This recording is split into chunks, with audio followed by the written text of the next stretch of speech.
이번에도 4.3 앞두고 저 제주에서 또 민노총이 어마어마한 또 행사를 벌였습니다. 포스트 한번 보시죠.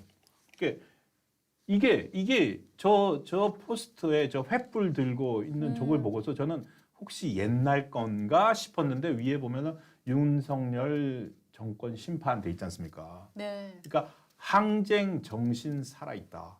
그러니까 제주를 자기들의 어떤 항쟁의 거점으로 생각하고 있는 거예요. 예. 저 이미지는 그 강요배 화가라고 예. 그 제주 그 4.3 관련한 그림들을 많이 그려왔던 그런 이제 강요배 작가의 이 필체를 모방한 그런 아주 전형적인 저게 이제 이를테면은 뭐 투사 그림, 투사체 예. 뭐 이런 것들인데 일부러 저런 이미지를 아주 쫙 하고 뽑아낸 것 엄청나게 같네요. 선동적인 느낌을 줍니다. 예, 예. 그래서 실제로 이 일날 전날 많이 모였어요. 네. 그 민노총이 또 정부에서 저희 가서 모인 거죠. 네. 그래서 연원을 봤더니 그 코로나 극심한 와중에도 2021년까지 한번 보죠. 예, 이게 2021년 4월 3일인데 저는 이걸 찾아보고서 그러니까 이게 한 번 용어를 풀어주니까 제가 이제 용어 전쟁이라고 했지 않습니까? 용어를 가지고서 이데올로기 싸움이 벌어지는 건데 4.3 폭동, 4.3 사태를 양보하고 4.3 사건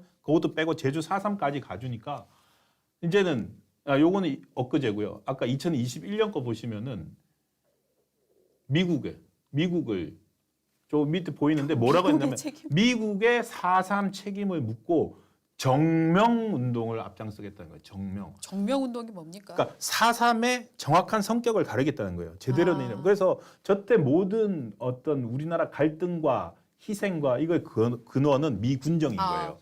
미군정 하에서 단일 정부를 세웠고 네. 이 단일 정부 수립을 막기 위해서 통일에 대한 염원에 불탄 사람들이 그거에 맞서다가 예.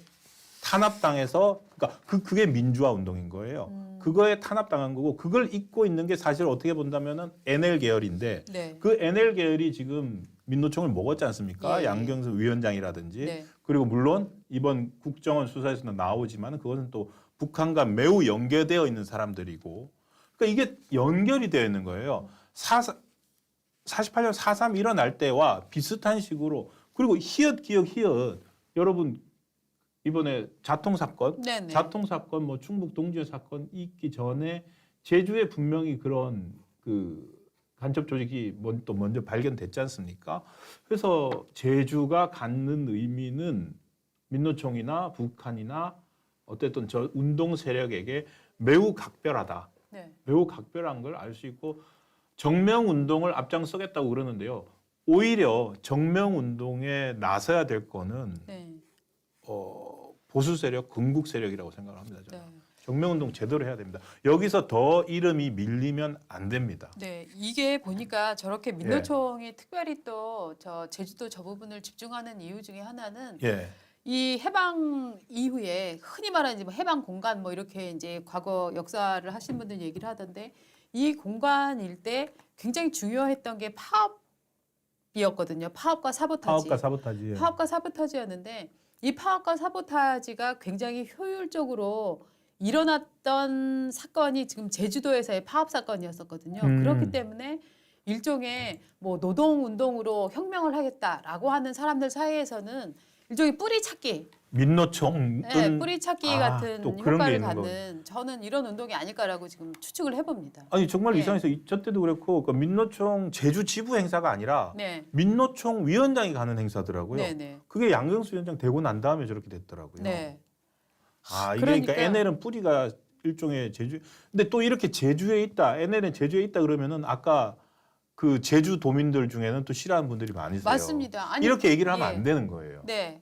그러니까 어떻게 보면은 제주 도민들께서도 제주도가 당한 피해를 실제로 온 국민들이 정말 공감하고 정확히 인지하기 위해서는 이런 정치적인 그 색깔 물들이기에 오히려 현혹되시면 안 된다고 저는 생각을 해요. 그래서 제주도가 당시 1947년, 1948년 그 이후에 54년까지 제주도가 겪었던 고통, 그다음에 그때 그 사건이 일어나게 된 역사적 배경, 실질적으로 그때 남노당이 제주도에서 했었던 악행 이런 맞아요. 부분들을 정확히 뼈는 뼈대로 살은 살대로 저는 발라야 된다고 생각을 하거든요. 지금 살이든 뼈든 아무것도 없이 이렇게 덩어리를 모아놓고 나서 이거는 아무것도 건드리지 마. 이거는 제주도의 역사야. 이런 거는 곤란합니다. 세상에 네. 그런 역사가 어디 있습니까? 맞습니다. 세상에 그런 역사는 없고요. 그러니까 무슨 사람의 어떤 대규모 피해자, 네, 그러니까 피해자만 발생하면은 일종의 그 자신들의 서사로 만드는 거죠. 네, 양민 뭐 그러니까 그렇게 지난 몇 년 동안 이렇게 쫙 만들어 온 것 같습니다. 자기들의 역사로. 네, 네. 근데 이거는 자기들만의 역사가 아니라 비극적이지만 우리나라 전체의 역사거든요. 그걸 자기들만의 역사로 만들면서 정치적으로 상대방을 몰아세우고 프레임에 갇히게 만들고 그걸 네. 통해서 정치적으로 이득을 얻으려고 하는 거는 좀 이제부터는 없어져야 되고 민주당도 좀 정신은 차려야 될 것 같습니다. 네, 저는 이런 정치적 행위들이 제주도를 오히려 국민들로부터 이간질시키고 분리시키는 이런 작업이다라고 네. 생각을 하고 있기 때문에 앞으로는 이제 이 보수와 뭐 진보 혹은 뭐 좌파와 우파를 떠나서 정말 역사학자들이 정확하게 이 부분들에 대해서 정리를 한번 해주시는 계기를 좀 가졌으면 좋겠다라고 네. 생각을 해봅니다. 네. 다음 뉴스가 저는 굉장히 재미있는 뉴스인데요. 할로윈 참사 단체가 지금 이태원 참여연대 또 민주노총입니다. 민주노총이 참여한 이태원 참사 시민대책회의가 있습니다. 예.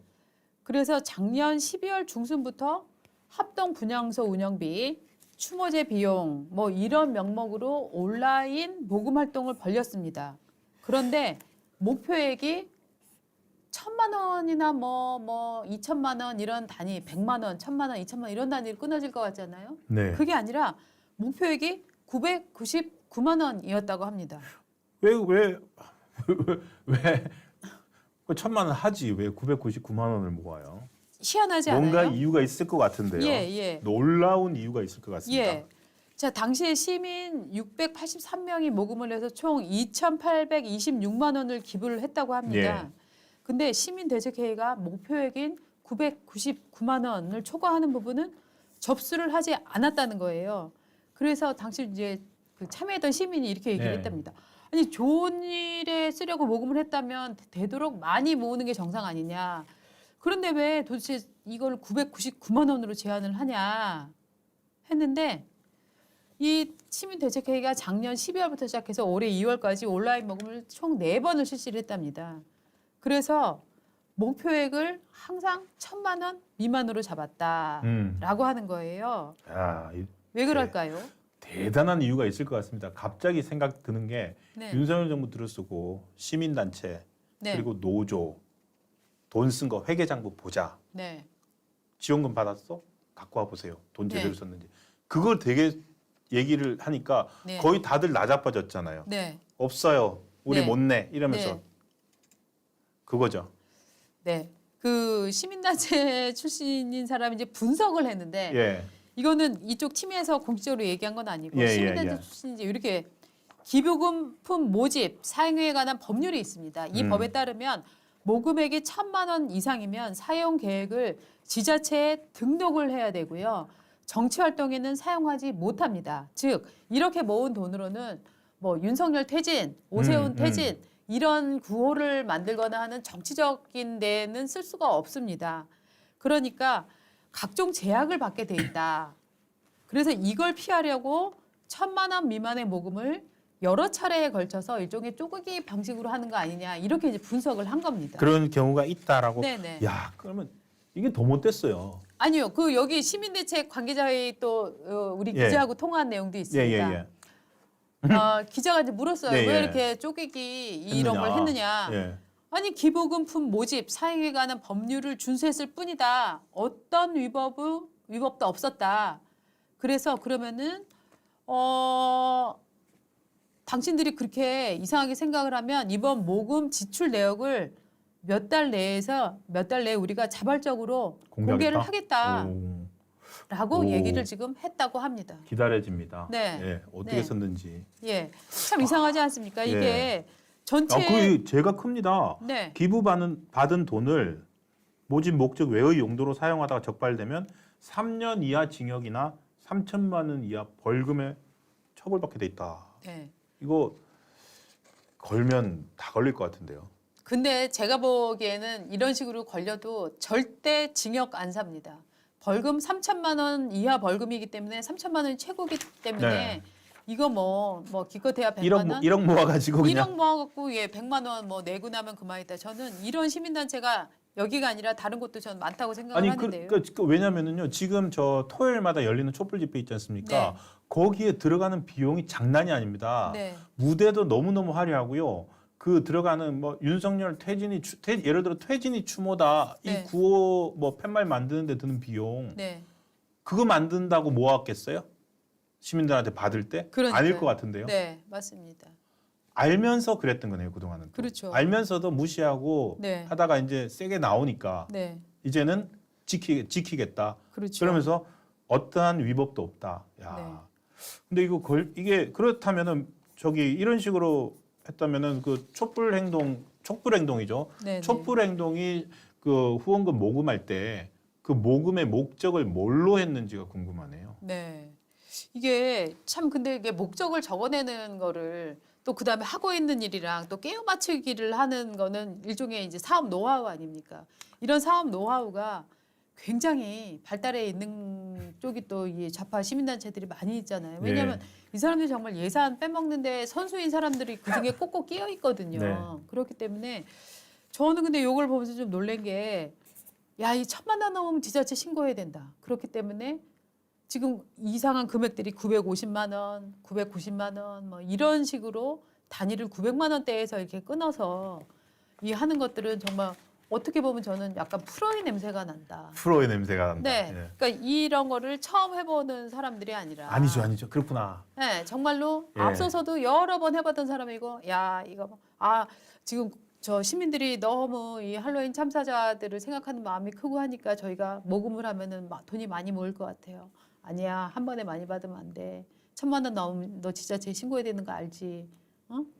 이걸 헬로윈 참사 지금 모인 유족들이 알리는 없었을 거고 네, 정말로 그러니까 선수들 이른바 그동안에 뭐 세월호도 해봤고 네. 뭐 여러 가지 해본 선수들이 일부 들어가서 이제 노하우를 전수하고 있는 거네요. 저는 약간 그런 의심이 좀 선수들이. 많이 듭니다. 네. 그럴 것 같은데요. 이런 깨알 같은 법들 1,000만 원 미금은 뭐 안 된다. 뭐 이런 모금액이 1,000만 원 이상이면은 사용 계획을 지자체에 등록해야 되고 뭐 이를 네. 어길 경우 3,000만 원 이하의 뭐 벌금에 처할 수 있다. 이런 거를 알기는 힘들거든요. 네. 우리 댓글에 올려주셨네요.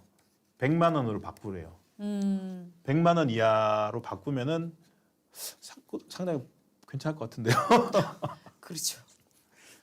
하여튼, 투명하게 하라는 취지니까 뭐 네. 반대하기는 힘들 것 같습니다. 예. 정말 이거를 보면서 이런 종류의 노하우들은 참 어떻게 이렇게 서로들 다 공유가 되나 하는 궁금함도 좀 사실은 살짝 좀 듭니다. 그러니까 이런 것들이 순수한 시민단체 활동을 가장하여서 순수한 이제 피해자 위로를 가장하여서 일종의 정치적 목적을 달성하기 위해서 예. 시민의 돈을 이런 식으로 이제 이용을 한다. 뭐 이런 행위들이 좀 있다면 이건 정말 어떻게 보면은 시민이라는 단어를 모독하는 그런 단어가 되는 거죠. 네. 참 용어를 시민을 자기들이 시민이란 용어를 제가 오늘 요즘 용어 전쟁에 약간 좀 꽂혀서 네, 시민을 또 선점 당한 거죠 뭐. 맞습니다. 그러니까 네. 시민과 국민이 반대되는 것도 아닌데 네, 한쪽은 시민이란 말을 쓰고 한쪽은 국민이란 말을 쓰고 네, 참 먼저 뭐가 더 맞는지는 모르겠습니다. 시민이 좀 더 뭐 민주적이다 뭐 이런 느낌을 주려고 하는 것 같은데 맞습니다. 그 시민의 이름을 내걸고서 사실은 자신들의 생계도 유지하고 세력을 확대하고 해온 사람들이 어쨌든 또 지금 나라를 또 어지럽히고 있는 거 아닌가 생각이 듭니다.